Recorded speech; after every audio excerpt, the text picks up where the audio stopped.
Cute जैसे girls की class में ऐसे ही होता है, बहुत देर बाद में संभल पाते हैं सारे के सारे। तो रिसर्च खत्म हो गई है, हमारा प्रोग्राम का दूसरा हम लोगों ने हिस्सा शुरू कर दिया है। और अच्छी बात यह है कि हम लोगों ने जो बीच में ब्रेक लिया उसमें डॉक्टर आराधना हमारे साथ आ चुकी है, डॉक्टर आराधना भास्कर। और आने के साथ ही जैसे होता रहे अब तक कहाँ थी, इतनी देर से क्या, अरे ऐसे लेट क्या हो गई, मुंबई की ट्रैफिक थी, कहने के लिए तो बहुत सारी चीजें हैं। और आमतौर पे अगर प्रोग्राम शुरू होना हो 5 बजे, हो चुका हो 5 बजे और कोई पार्टिसिपेंट 7 बजे आए तो उसके लिए बहुत ही खराब इमेज बन सकती है कि यार गजब का वो लेट है।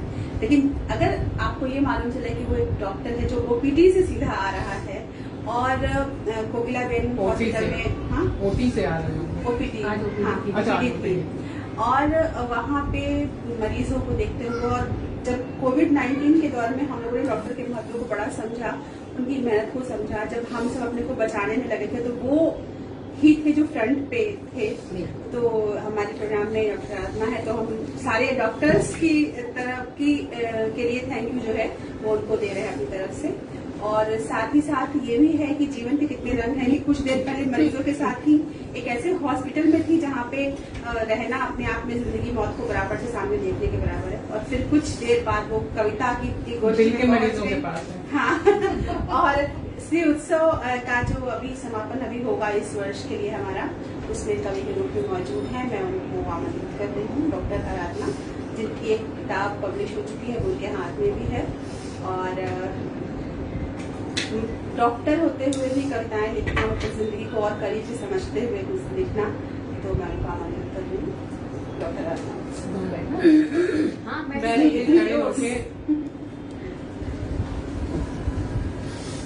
बहुत बहुत शुक्रिया प्रतिमा जी, मुझे यहाँ इनवाइट करने के लिए, इतने सब प्रबुद्ध लोगों से मेरा परिचय करवाने के लिए। और बेशक मैं डॉक्टर हूँ, लेकिन मेरा शायद कहना चाहिए कि मेरी आत्मा साहित्य में ही है।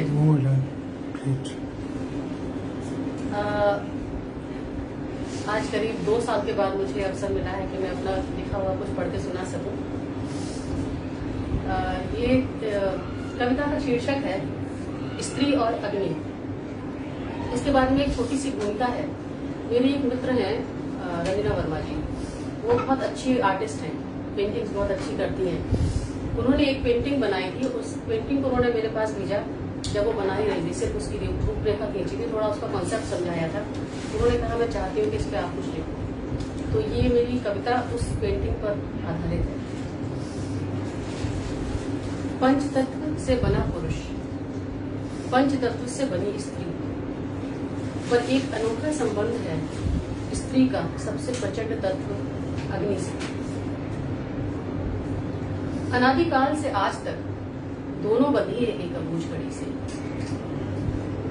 अग्नि भस्म करती है देह को, मुक्त करती है आत्मा को देह के अस्थायी बंधन से। तब जब प्राणवायु देह छोड़ दे, शरीर निष्प्राण हो जाए। पर देखो ना कैसी अनोखी कहानी है कि स्त्री करती आई आलिंगन अग्नि का जीते जी सब प्राण। पौराणिक काल से इतिहास तक और इतिहास से लेकर आज तक ये कहानी नहीं बदली। वो सती थी जिसने वरण किया था अग्नि का स्वेच्छा से। वो सती थी जिसने वरण किया था अग्नि का स्वेच्छा से पति के मान की खातिर। वो पद्मिनी थी जिसने वर लिया था जौहर अपनी आन की खातिर। वो सीता थी जो प्रविष्ट हुई थी अग्नि में पति की आज्ञा मानकर और अपना कर्तव्य जानकर। जिसके सतीत्व का तेज 100 सूर्यों के तेज को मात करता था, वो सीता चली थी अग्नि में सड़ चुका था। काल कोई हो, समय कोई हो, स्त्री से अग्नि का रिश्ता एक है। आज भी झुलसती हैं स्त्रियां अग्नि की प्रचंड ज्वाला में। वजह कोई हो, पर स्त्री का अग्नि से रिश्ता एक है। पर रुको जरा, ठहरो, सुनो, ये कहानी बदल गई। रिश्ता तो रहना है स्त्री का अग्नि से, पर अब यह आग अपने अंतर में धारण करती है। स्वाभिमान की ज्वाला सीने में धधकती है। मेरे सतीत्व, मेरी पवित्रता की निर्णायक में स्वयं हूँ। मेरी नियति के निर्धारक में स्वयं हूँ। मैं स्त्री हूँ, मैं अग्निशिखा हूँ, मैं अस्मि हूँ। बहुत बहुत धन्यवाद। अस्मि इस पेंटिंग का शीर्षक है। उनकी जो नायिका है उसको उन्होंने अस्मि नाम दिया है। बहुत बहुत शुक्रिया।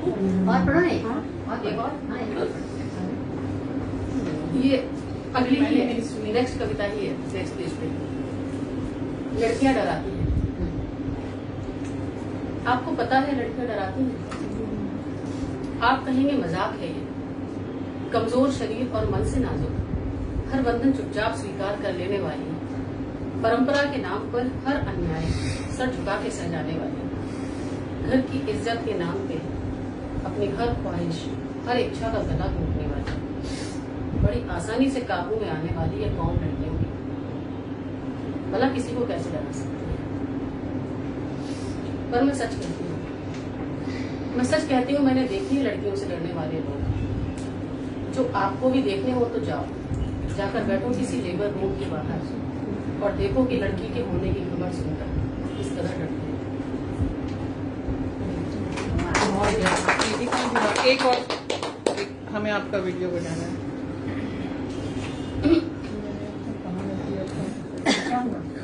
ये है नहीं ब्लू रंग का वो लगा हुआ है।